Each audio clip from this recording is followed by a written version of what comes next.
Isang masayang pagbati na may ngiti sa aking mga labi. Naghahanap ba kayo ng makakatuwang sa pag-review ng inyong anak? Meron yan sa DepEd. Ang ETUlay online tutorial ay libre at handog ng ating kagawaran sa pangunguna ng OUA ICTS EdTech.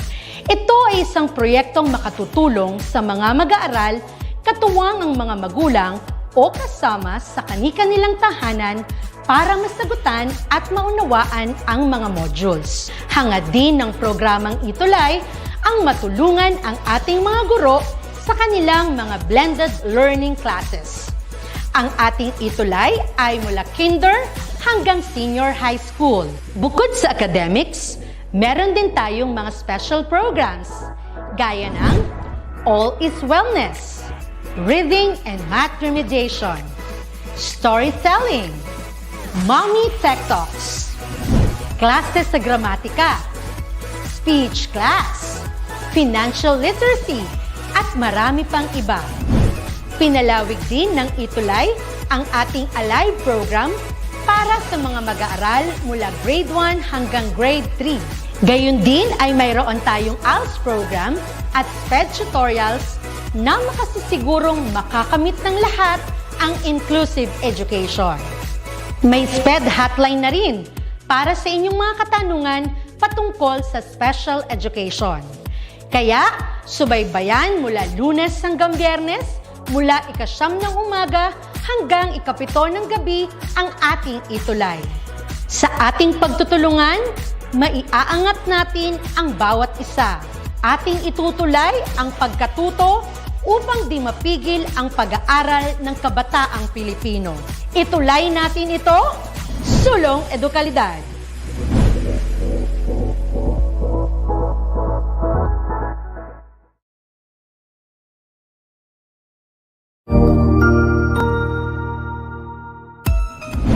Mabuhay! Good day to all! I am your tutor Madge. Welcome to ETUlay, a free online tutorial, an initiative of the Department of Education, Information and Communications Technology Service, Educational Technology Unit, ICTS EdTech.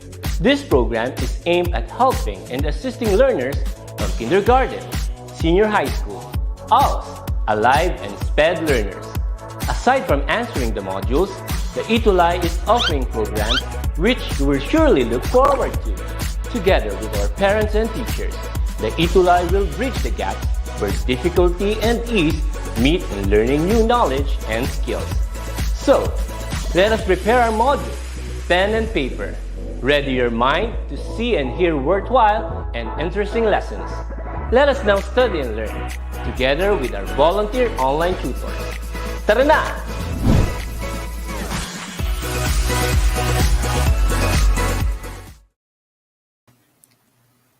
According to Henry Anatole Grunwald, journalism can never be silent. That is its greatest virtue and greatest fault. It must speak, and speak immediately, while the echoes of wonder, the claims of triumph, and the signs of horror are still in the air. And this makes sense in making this world better. When asked why journalism, especially for students, this is mainly because when they learn to make sense out of their world, they become the people who will transform it. Hello again, Journtastic learners. This is Tutor Zen. And this is Tutor War. We are your teacher journalist and tutor tandem. And this is Campus Journalism for Beginners. for beginners. Yes. Hi, Tutor War. Good afternoon. Hi, tutors, and it's nice to have each other's back again on the screen. Yes po, Tutor War. It feels like years. Matagal nang hindi nagkasama, Tutor War, no? Yes, Talagang namimiss yung isa't isa, Tutor War. definitely. But the communication really did not stop, no? Even we are not on screen, the support that we had with each other, no, talagang nandoon. Yes po, Tutor War. Though hindi nakikita ng public, still, tama po kayo, yung communication is still ongoing. Yes, Tutor War.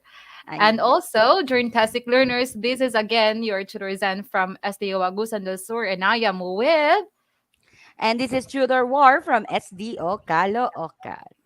Ayan, so tutor war dahil it is our it has been a few weeks no na hindi tayo nagkasama. With that tutor war, can we also try to say hello to our dear journalistic learners for this afternoon kasi ang dami na nila. Oh, I can see in here sa comment section yung mga schools at the same time yung mga students natin. Tutor war. Yes, let's have some greet and meet muna session with our Mhm. journtastic learners for today.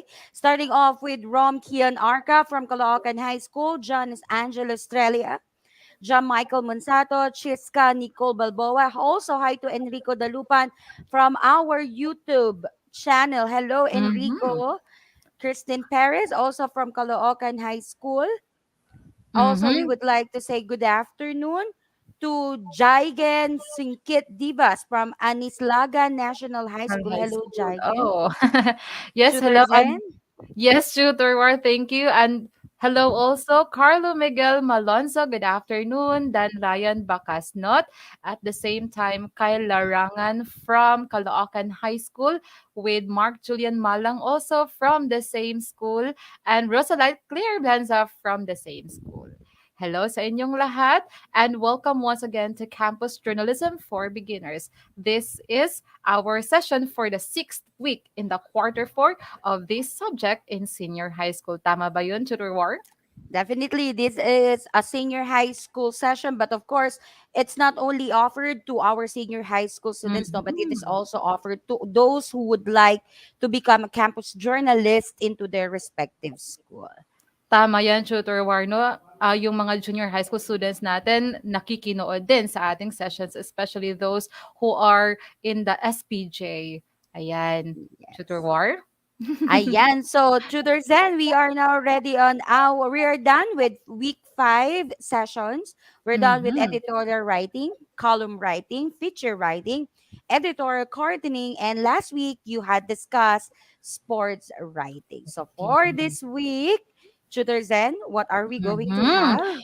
Yes, for this week, Tudor War and Journtastic learners, we will be having the copy reading and headline writing. Ayan. So excited na ba ang lahat sa ating session for this afternoon? If you are, dear Journtastic learners, kindly write one in our comment section.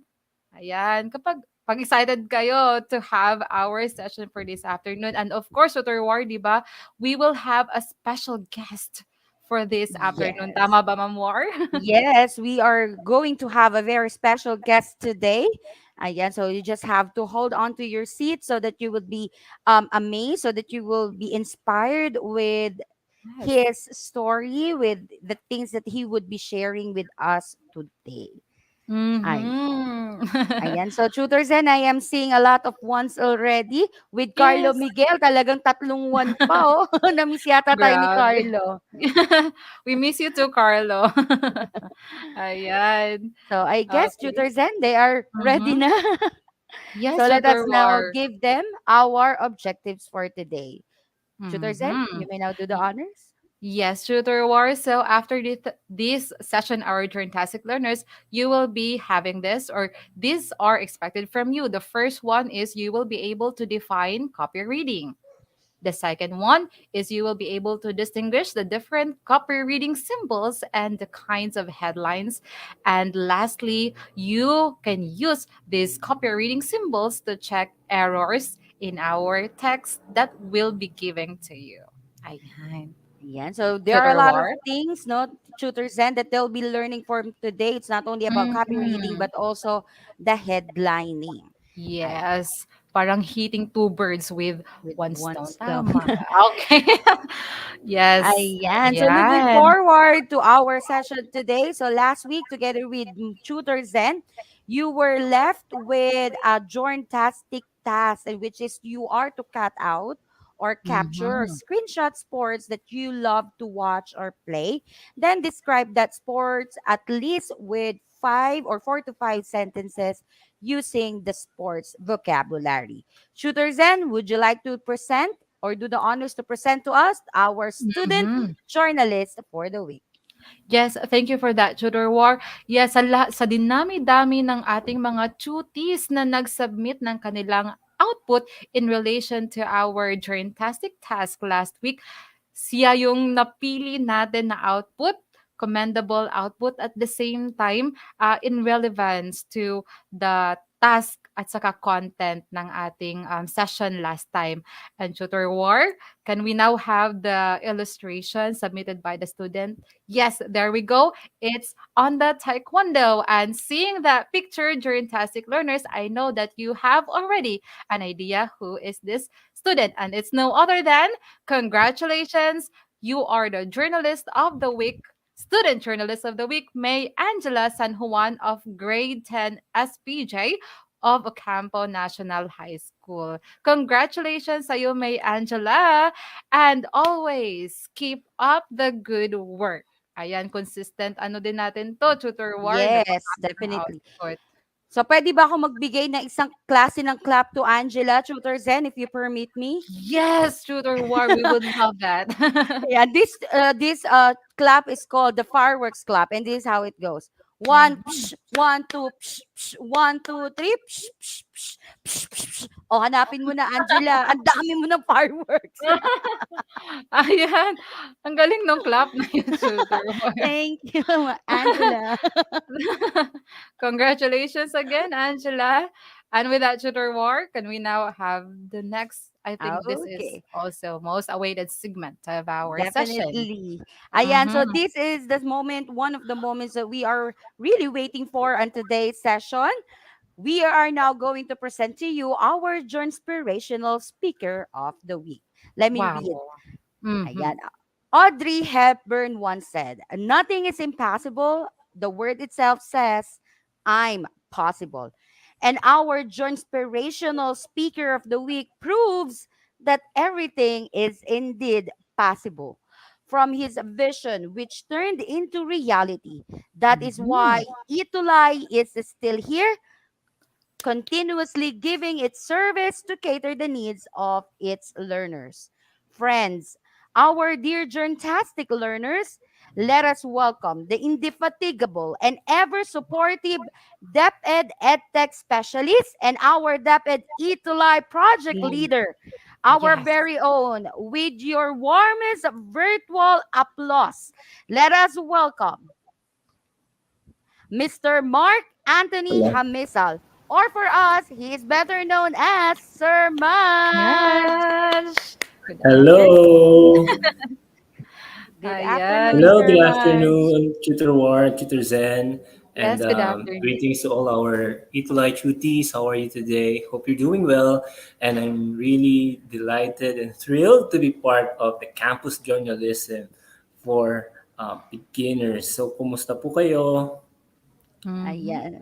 So, tutor, Sir Madge, it is our honor and privilege Mm-hmm. po to have you on the session. I guess we have the same feeling po of excitement and thrill. Thrill. Uh, thrilled po talaga kami, Sir Madge, to have you. Even Ma'am Zen and I are really talking behind the ano po no, behind the backstage po. Talagang hindi po Mm. kami makapagsalita kanina po. Natigil yung ano. Sige po, Tutor War. Ayan po. So Sir Madge, without further ado po, no, we'll just go direct to the point of why you are here. Aside from, of course, you will Mhm. giving our students some inspirational messages. But first, first things first po muna. Tutor Madge or Sir Madge, can you tell us po a little information of background po of what you had when it comes to journalism? Siguro probably when you were in elementary, high school, or college, so that our journalistic learners will get inspired po with the story that you are about to share.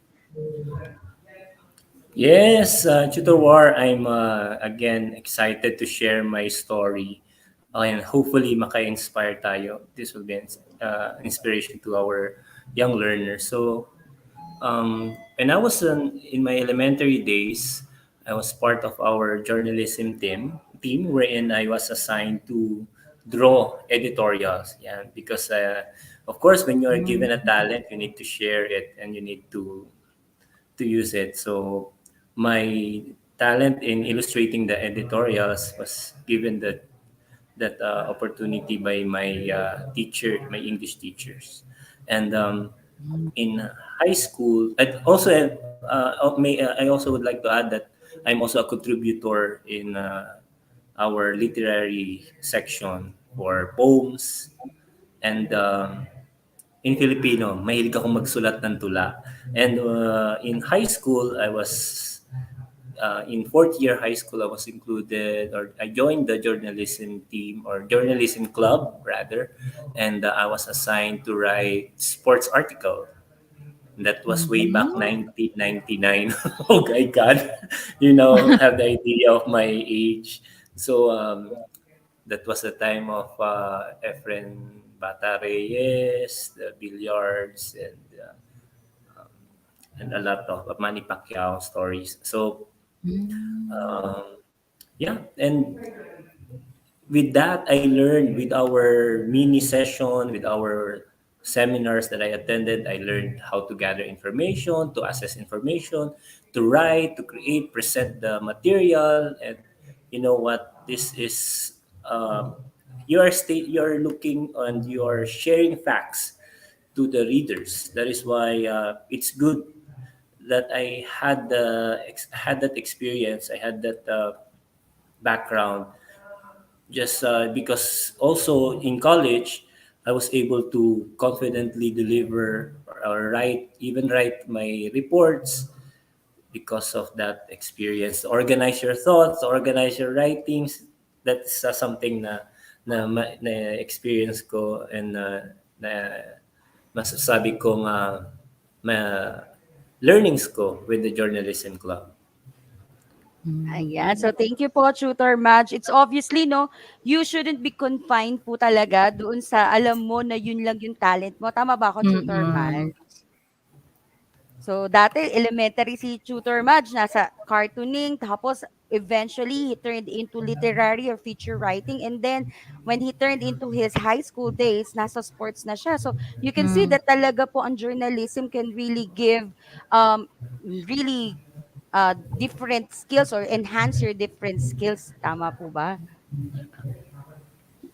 And look, Correct. ayan, and look at Tutor Madge now. He's one of the pioneers of ETUlay. And malay mo, no, mga ating mga journtastic learners would also turn out as the future tutor match. Ayan. Mhm. Why not tutor war? Yes. So, Yeah. tutor match, Sir Match, tutor Zen would like to ask you po additional question if we permit us. Mm, thank you so much for that, Tutor War. Yes, Tutor Marge, no, thank you so much for sharing to us a little bit story about yourself, especially in the way back years. Now, Tutor Madge, we would just like to ask this first question, no? Um, kasi, before that one, Tutor Madge, no, may nakita ako dito sa comment section. I think you have an ultimate fan in here, and his name is Alan Mark de Jesus. He also shared another he said that you are good at math. Wow, grabe, multi-talented pala Wow, si Raj. slight lang. But as we all know that anything naman if you're willing to learn, you're open to new ideas, you can learn Mhm. anything. Yes po, tama. I agree po with that, Tutor Maj. Now, here's my question pala, Tutor Maj, no? How does ETUlay bridge the gap between campus journalism and to our campus journalist? Paano naging tulay yung ETUlay dun sa ating mga journalist at saka sa subject natin, which is the campus journalism? Yes, actually, when we are conceptualizing the different special programs that we can offer to our senior high school, but not only for senior high school, but for everyone that would like to learn about journalism, anything that is related to the English um, subjects or the English that is uh, aligned to the day what we are taking or the ETUlay sessions that we're providing to our learners because we all know that Tuesday is Choose English Day. English. So we thought of having a journalism session for our English learners or for our Mhm. tutees.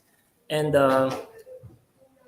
we don't have the data that we're able to accomplish what we, of course, the idea is that There will be a lot of learners that we can reach through this platform with the campus journalism that we're offering. But we are grateful for the feedback that we are receiving from our learners through the ETUlay Facebook group and through the messages that we receive from our emails.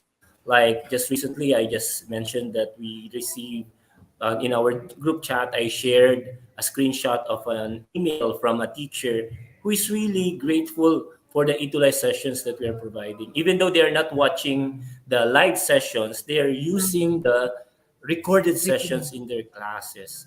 And I also received feedbacks from that's from the junior high school teacher, and I also received feedbacks that yes, they're using the campus journalism for their learners, and we are happy to know that, and rest assured that we will continue to provide to bridge not just only academic subjects but also special programs that would really uh, help and equip our learners not only to be critical thinkers but also to be um, know how to discern information, know how to write, know how to express themselves not only through um, verbal but also very very powerful ang writing. And now that we're moving towards digital journalism, marami nang nagsusulat na digital, unlike mga panahon namin Diablo lang ang nababasa ko, comics at kung ano-ano, pero ngayon ang lawak na ng platform because of the technology.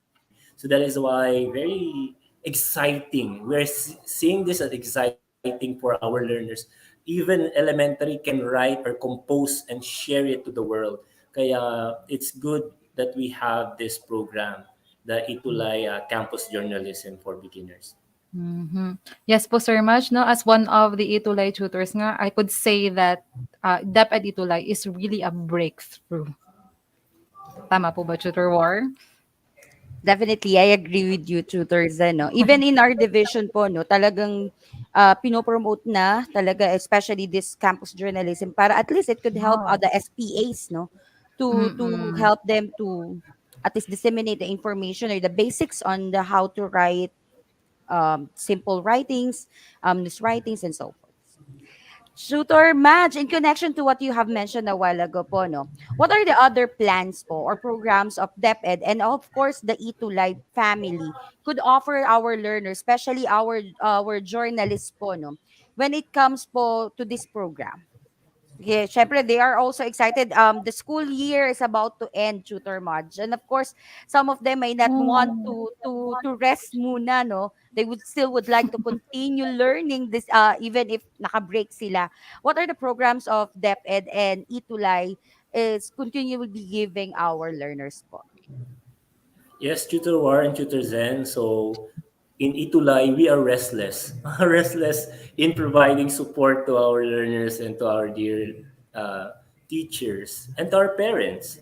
So the nearest or the latest project that we are planning is the or now that is already fully laid to the team for our program heads is the development of our DepEd ETUlay website or the microsite wherein all the recorded sessions of the, for example, our campus journalism for beginners will be available through this site, and our teachers can use it, so they will not be it will not be hard for them to search it through YouTube or other social media platforms. So with our microsite, they can download even the lesson materials, the presentation materials that our Tutor Zen and Tutor War prepared for you. So our school clubs can definitely use this since this will be considered as open educational resources. And also, since we do have, we are still waiting for the uh, go signal because we are in transition for the new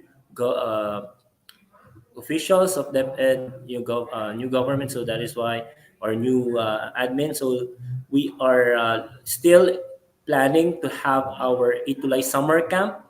So During summer Mm. vacation, we could also include a continuation, I'm thinking, but more of somehow we would want our duties to be the bida, the lead of the campus journalism. So they will be presenting their output, Mm. or they will be presenting their works to the summer camp. Exciting, right? So yes, and what Yes. else? For the next school year, definitely we will have another series of special programs. Mm. Ayan, that's good to hear, and that's good to know, Tutor Madge, no, that the DepEd, particularly the ETUlay family, is really not stopping, no, to provide our learners what is necessary for them, what is rightful for them, no, despite the fact na magbabakasyon na sila. And it knowing that the students will be the center of the summer camp that you are really envisioning to pursue or to work on to this summer pa ba? Basta pag break, yung break nila, talagang ano siya 'no, maganda. So thank you po Tutor Madge 'no, for really having this vision of continuous learning and providing our learners with continuous knowledge and information. Tutor Yes. Sen? Mm. Yes, Tutor War, thank you for that. Yes, I totally agree with Tutor War, Tutor Madge. Ayan, so yung next question ko dito, Sir Madge, no, it is still connected to what you have said earlier, especially sa ating mga learners, no? Sir Madge, this would be the last question. So, what could be the advice that you can give to our journalistic learners, or ano po yung mensahe na ano po, ibibigay niyo po sa kanila, especially on how to be responsible when it comes to crafting uh, in campus journalism? Um, I think I'll just share the 3T. So remember the 3T. Number one, first T natin, or first T is to um, trust the process. So sometimes when you are in your learning journey, you feel tired, you feel lost, and you just need to trust the process. And of course, the next T is to trust yourself. It begins with yourself. You need to first acknowledge, your weakness, your strength, and you need to believe in yourself. So that's the second T. And then the last T is trust the Lord. So in everything that we do, we always commit everything to Him. We offer everything to Him, even it's failure, success, anything.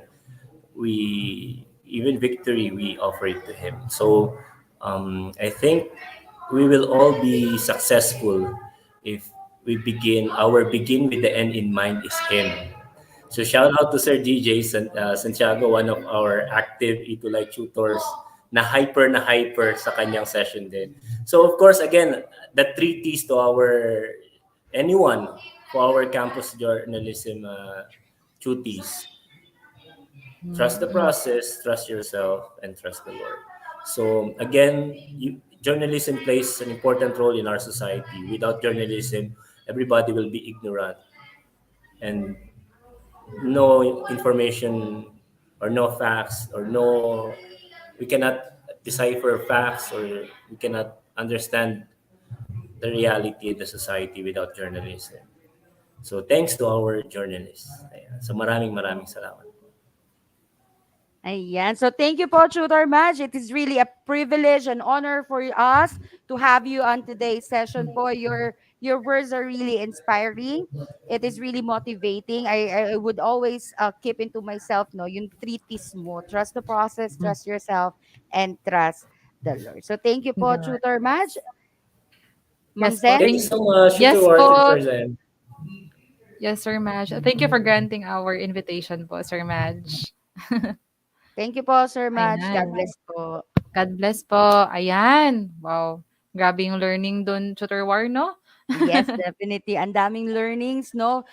From humble Mm. beginnings, from being just a simple editorial cartoonist, No, the journey of tutor Madge has turned into what he is now today, and that is really our journtastic learners. Not only our journtastic learners, but also our learners must admire. Ayan. So Mhm. according to Tutor Nova, our program head, campus journalism shouldn't be only active during Keyboard contests. It should events. always be active. Through ETUlay, we are inspiring the student journalists. Yeah, we definitely Mhm. agree. Thank you, Mhm. Tutor Novs. Thank you for that. Ayan. So we are Ayan. now about, Tutor Zen, to go Mhm. to the lesson that we have prepared our learners today. Mhm. Yeah, sure po, Tutor War. Ayan. So, ayan. So let's have a review. Mhm, okay. Sige, sa ating mga Journtastic learners, no, before we move on to our discussion, let us have first a recap or a review of the things that we discussed last time. Now, here is the instructions. Just read carefully the following statements and using the letters as clue, identify the correct answer in each item. Ayan. So, go na tayo with number one, Tutor War. At the same time, our Journtastic learners, get ready because you are going to answer these following questions. The first question, it primarily describes the most thrilling and eventful part of the game. Again, it primarily describes the most thrilling and eventful part of the game. So we have the clue letters above, and then all you have to do is to fill in the missing letters for you to get to the right answers. Now, dear Journtastic learners, what do you think is the answer for number one? Again, this has something to do with our discussion last time. Ayan. So, while waiting for your answers, during Tastic Learners, I can see in here no from Carlo Miguel Malonzo. He shared this. Na-experience ko na po ay copy reading and headline writing. Nag-third place po ako. Wow, Carlo. You know what? I also love copy reading and headline writing and that's my event. Actually, Tutor War, I love copy reading. Ayan po. Talaga. So this is your forte pala, Ma'am Shi. Tutor Zen. Tutor War, mas prefer ko pong magsulat po. And I mean, gumawa po or do this compared to the other events. Now we have Mhm. answers in here in the comment section, Tutor War. Ayan. Okay. So Let's see if our Journtastic learners have gotten the correct answer. answers. Yes. Okay. So that Okay, is in. very good. That's sports writing for number one. Yes, you got it correctly. Carlo Miguel and Riza, Nash, Jeff, Dave, Clarice, and so on. Wow, thank you. And good job for the first one. Now let's go to number two, Tutor War. Yes, for Ayan. question number two, still type in the number, one of the kinds of sports news which provides info of the actual game or event. This is we are now talking about the actual event or game. You may now use our chat box to type in your answer. What do you call this kind of story? Okay. Mm-hmm. I guess we'll be giving Mm-hmm. 3 more seconds. Okay, participation is very much Okay. needed on this part. Okay. So medyo may delay lang tayo sa Ayan. Facebook, So, 'di ba, ma'am? yes po, Tutor War, and in my in connection also. So, clue sa ating mga Journtastic learners for number two, it starts actually with letter C. And then, for the second word, you have it, yung Filipino version niya or translation is Okay. kwento. So Ayan. I guess can we just Mhm. present the answer, Tutor Zen? Ayan, Jet Andre Yan. Francisco. Francisco, coverage story. Let's try to reveal the answer, Tutor War. And the correct answer is indeed a coverage story. Number three now, Good job, Tutor Zen. everyone. Yes, for number three, it gives an advance information of the coming event. Again, it gives an advance information of the coming event. Hindi pa nangyayari yung ano no, yung game natin. So ano kaya yung sagot dito? Ayan. So for the first word, nagsa-start siya with letter A. For the second word, it starts with letter ano. It is actually balita in Filipino. Ayan. So ano kaya yung Actually, sagot natin diyan? Two yeah, words. the Yes. clue is already presented on its definition. Tama po, Tutor War. And I can see in here from Zion Micah Manabat and Dave Owen Mactal. Advanced News, let's try to reveal the answer, Tutor War. Yes, you got it correctly. Good job, everyone. Okay, moving Advanced. on for number 4, Tutor War. Yes, For po. number 4, oh, wait. One way to write a lead that emphasizes one or two members of the team who stood out and caused them to win the game. What do you call this kind Mm, of ayan. news? So this is a kind of lead. Mhm. Remember that we have discussed about the lead last time, but also Tutor Zen has discussed it also last meeting, last session. Ayan. Mhm. Yes, that's right, Tutor War. Yung focus dito yung ano, yung member ng team na Yes. naging dahilan ng pagkapanalo. Ito yung Ayan. kailangan para So, makapasok ka sa bahay na nakalock. that's for the first word, Tutor War, 'di ba po? Yes. Mm, Let's see your answers. mhm. Yes, Clarice Morales. Oh, yes, nandun na sa comment section, Tutor War, Renil, Joanna, and Carl Jerwin Allen. Yes, ang dami nila, no? And their answer is key player. Let's try to check, Tutor War, if their answer is correct. Wow. Okay, you got it for the last question for our review. Good job, everyone. Again, no, you may write down in the comment section your scores that you've gotten for our review. Good job again. All right, Tutor Yeah. War.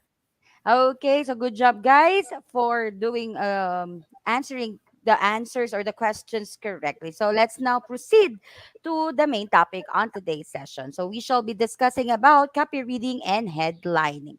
So let me just define it first, Tutor Zen. It is the art of Mm-hmm. arranging, correcting, and selecting the quality of type and type of news. It is also called the editing. The one who edits the copy is called the copy reader and the editor. So, again, the main task of a copy reader is to arrange, correct, and select the quality and types of news that the writers or um, the staff would be writing onto their paper. Okay, so that's basically what copy reading is all about. Shooter Zen? Okay. So I guess medyo nagkakaroon tayo ng problem when it comes to internet connection of Tutor Zen. So let me just continue. Let's have the functions of a copy reader. First, he or she is responsible to check the facts of the work. Kung merong plagiarism dyan, if there would be some problems when it comes to um, works which has been lifted only in an article and which has not been primarily na nabigyan ng citing. So that's basically the task of the copy reader.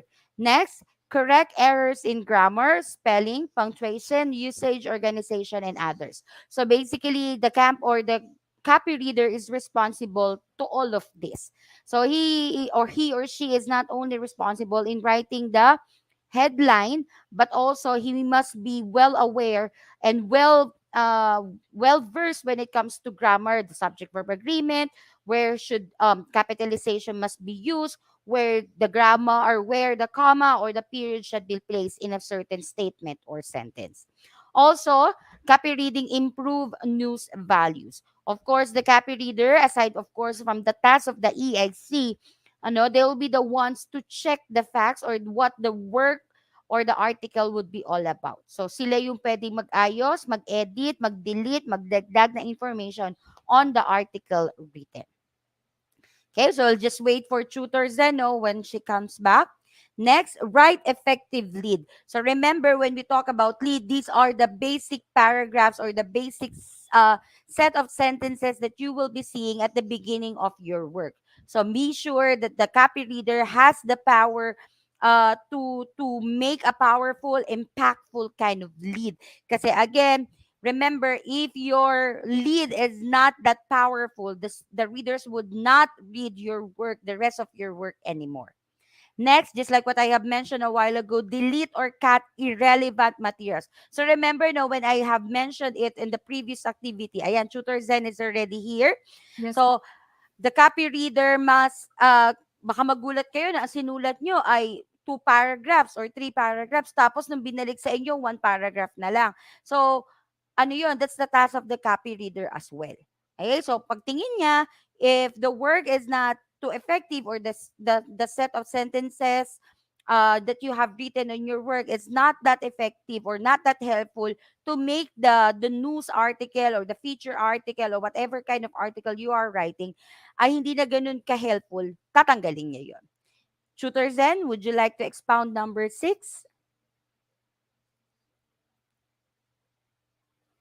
Okay, so again, medyo nagkakaproblema lang talaga si Tutor Zen, no? But we will get back to her later on. Next, number 6, guard against libelous statements. So remember, we have to write our statement in a correct, rightful, and respectful manner. You have to make sure na hindi siya libelous. When we talked about libels, diba, remember we have discussed that on the third quarter, that's something that would destroy the image of the person, no? Intentional distorage of the person's credibility or yung pagkatao niya. So that's what we mean by libelous. And make sure, ito yung libelous, ito yung mga untruth, no, statement, hindi totoong statement na binagawa ninyo or sinasabi doon sa certain statement or certain na tao. So you have to take note of that as copywriter or editor. Next, of course, indicate the corrections by using copy reading marks.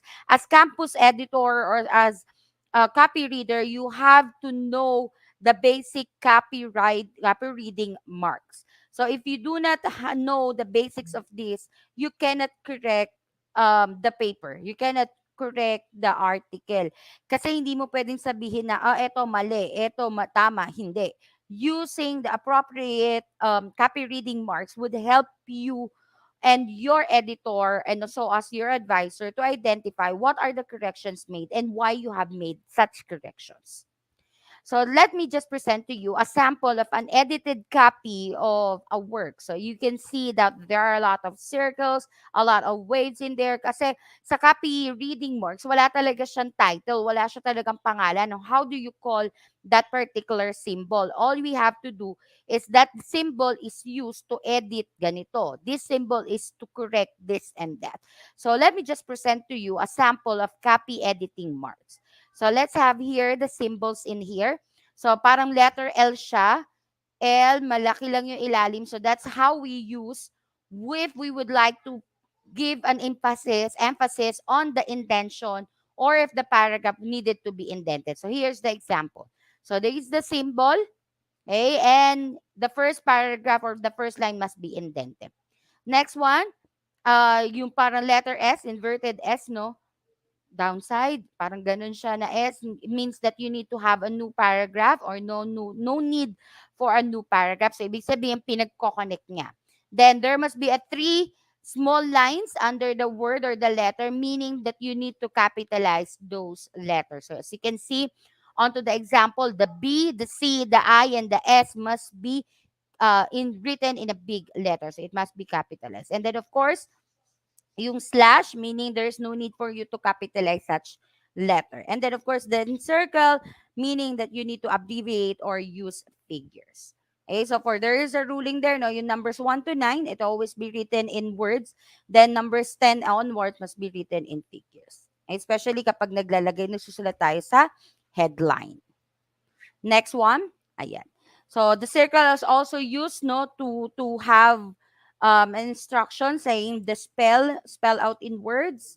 No need to abbreviate. Ayan. So there are some, lang naman, some exception to the rules depending kung saan ginagamit yung number. Kailan siya in words, kailan siya in figure. Then of course, yung pagta-transpose, that's how you transpose. Pag sinabing transposing, palit yung word into the next position, ganun siya. Then insert letter, yung maliit, this has been overly used, no, since we were younger, since we were elementary, ginagamit to ng ating mga teachers when they are correcting our words. So ay may insert letter na yan. Then of course, insert word, same as with that. And then of course, the delete letter. So this one is very much used, no, when it comes to editing or copy editing symbols. So you have to delete the letter. Moving forward. Ayan. So, delete word and then delete word and then change letter. Ayan. So, ang ginagamit dyan, yung delete symbol and then insert symbol. And then, of course, when you have the delete symbol and insert symbol, you can also use that as to change the word. And, of course, the encircle and the period, meron sa gitna, meaning insert period. Ayan. Tutor Zen, Hello, you're Chudorwar. back. I'm back again. Sorry po for the internet connection. Diyos ko. Ayan. Ayan po. Tutor Zen, would you like to continue po Okay with po, the copy editing Chudorwar. symbols? Yes po.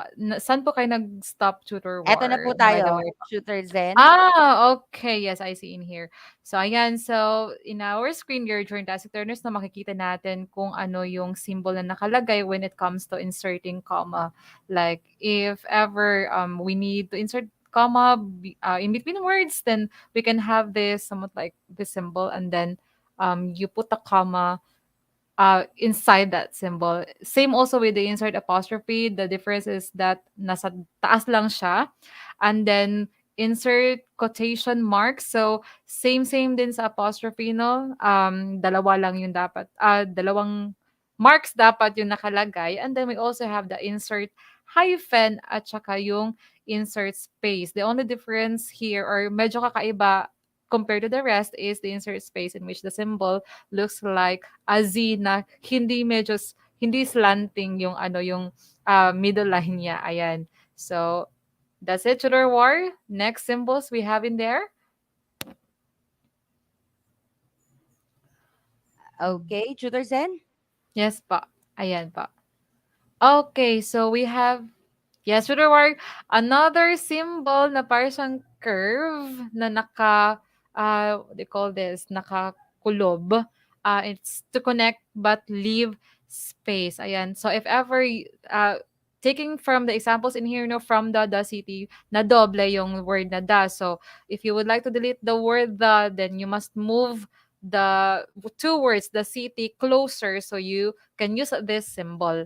And so in the upper portion, and then we have another the close up. And okay, so close up, same with the connect but leave space, pero dito lang wala siyang space.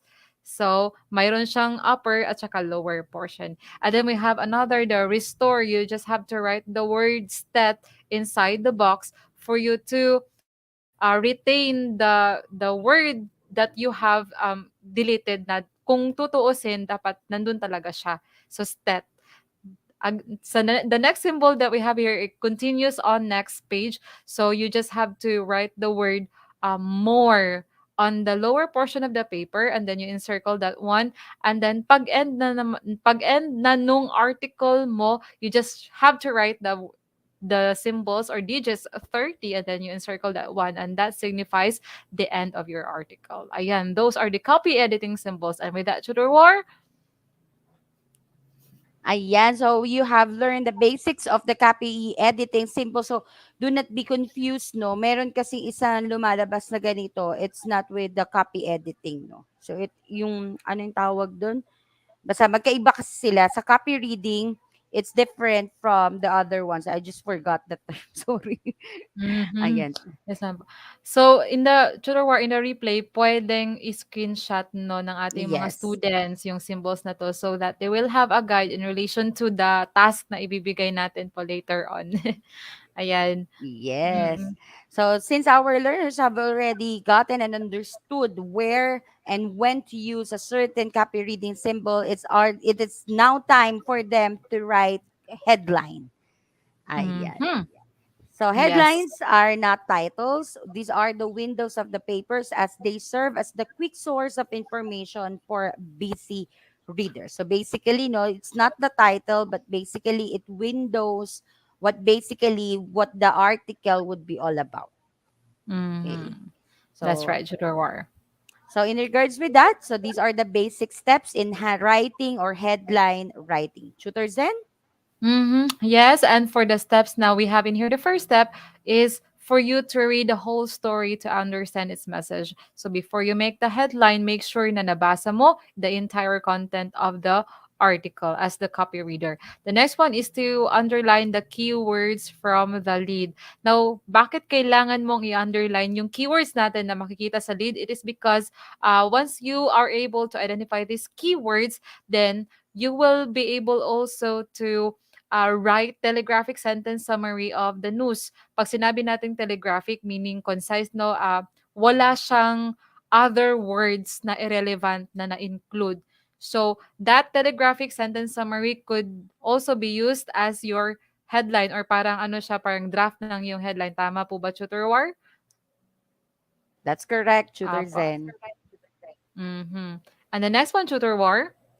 Using the keywords, write the short telegraphic sentences summary of the news. So use the shortest words possible. So in headline, no, you don't need to make the longer version of the article. You just have to make the shortest words possible. So you have to use your synonyms. You must understand and know your synonyms so that you will easily get what you would like to hit. Next, of course, divide it according to units of thoughts into the number required lines or decks. So in there some contests, no, may mga sinasabi ang mga judges that they would be only having like 60 units in a headline. So each letter, mga anak, has a corresponding number. So you have to make sure that you will also Mm-mm. be counting the number units so that you will not get lost. Kasi sometimes, kapag sinabi ni judge na 60 units, tapos nung kinout, nasa 70 ka na, hindi na agad ibabasahin yung gawa mo, hindi na titignan. Kasi on the first one pa lang, you did not follow the instruction. What more on the remaining part of your work?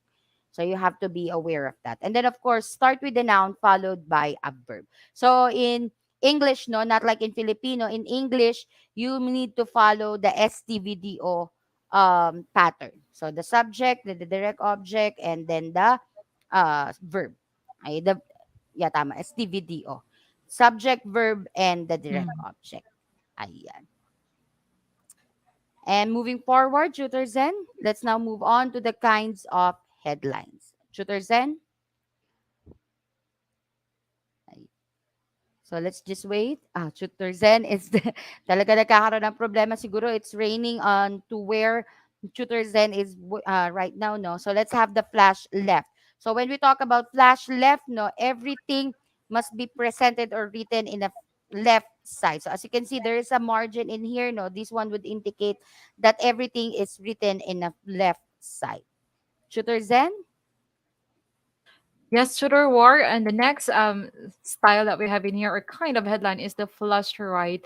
And of course, easy to determine this one because all you have to observe is the alignment on the right side of the headline. Yeah, so that's for Okay, so that's basically what Tutor Zen has been saying, no, lahat nasa left side. So now when we talk about the hanging intention, so as you can see, the first line is the one flashed on the left, while the remaining part or the remaining sentences is flashed to the um, right. Ayan. So, ganun siya. So, that's what we do with the hanging indentation.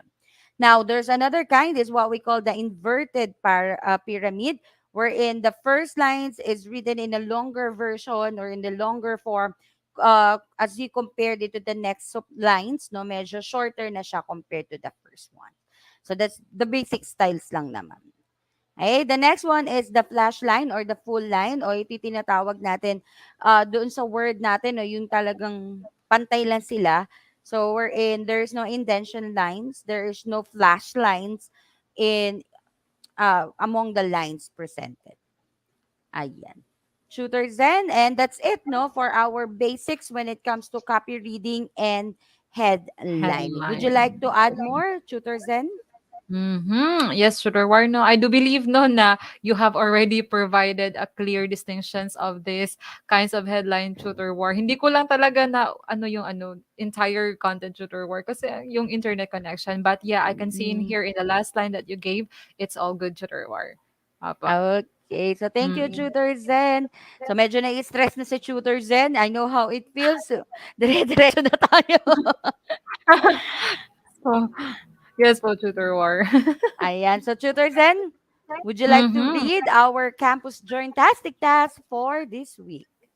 Ayan. So during tacit learners, as what I had said earlier, you need to screenshot the symbols that we had presented earlier kasi it will be really useful in your journtastic task for this week. Now, what is the instructions in here? You will be provided with an article which consists of few errors. May mga error tong article na to, no? You take a screenshot of this article that we will be flashing, and then may print it out in a typing or bond paper. Then with your pens, you try to determine these errors, like in the error in spelling rather, punctuations, vocabularies, and more using the copy reading symbols. Ayan, so need talaga siya, Ma'am Mar, no, na i-print para maano talaga, ma-utilize talaga yung mga symbols natin. Ayan, So the so that's power for of replay. yes po, Tutor War. And also, during Tacit learners, aside from sending to us your outputs, you can also post that one in our ETUlay Facebook group para makita kung gaano kayo kagaling ng ating mga tutors, ng ibang mga tutors. Ayan, Tutor War? So let me just present to you your task for this week. So this is the one that you need to copy read, and of course the one that you need to put or make a headline on. Okay. So again, this is the article. Kindly take a screenshot. Ayan, Princess Mhm. Paulo, Benji, ayan. Mhm. So this is the activity. I guess our journtastic learners have already took a shot of this activity. Mhm. I agree, Ayan. Tutor War. Ayan. Mhm. Ang dami ko nakikita dito. Ayan, no? So, I think that's our wrap. So, those are the things, no, that the basics and the copy reading and headline writing, like what Ma'am War mentioned earlier. And with that, we would like to thank our very main reference, no, in this session, the Campus Journalism in the New Generation by Jelly Eliheo Alquino, 2011 edition. And I also included a link where you can also find information about copy reading and headline writing, and we used those information as well in our session for this afternoon. Tutor War? Ayan. So we are now down into last two sessions, and that would be for June 13 to 17, and the last session would be on June 20 to 24. I guess 24. our Journtastic learners are really indeed excited na as we close this school year. But I know, just like Tutor Madge has mentioned a while ago, no, may pine-prepare ang ETUlay family sa inyo, the summer camp event. Ayan, Wow. nakakaloka. Kaloka talaga, more. Ayan. So sa ating mga Journtastic learners, please stand by because we have a next session on e-teatro class, and the link is provided. No, the link can still, or the session can be still be viewed in the DepEd ETUlay education website in Facebook. At the same time, if you want to improve our session, you can also leave your comments in this form, in this the link that is provided below on your screen, so you can take a screenshot of that one also. Tutor War? Ayan. So, this has been Tutor War, always reminding you to always be happy and don't forget to smile. Always be a blessing to everyone. Tutor Zen? Yes, Tutor War. I love your quote, Tutor War. At the same time, Journtastic learners, always remember that we are just travelers in the lane of love and learning. Down the road, we will surely meet again. Yeah. In behalf of our tutor, our program head, Ma'am Nova, we would like to see you next session, and thank you for being so enthusiastic today. God bless our dear Journtastic learners. Fantastic learners. God bless everyone. Have a nice day. God bless.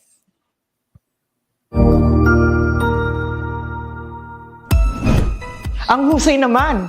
Natapos mo ang iyong tutorial session kasama ang iyong mahusay na ETUlay tutor. May bago ka bang natutuhan? I-share na yan gamit ang hashtag ETUlay Level Up. Huwag aalis ha, dahil may susunod pang programa na pwede mo ring panoorin at salihan. Dahil naghihintay na ang iyong mga tutors. Happy learning dito sa ETUlay!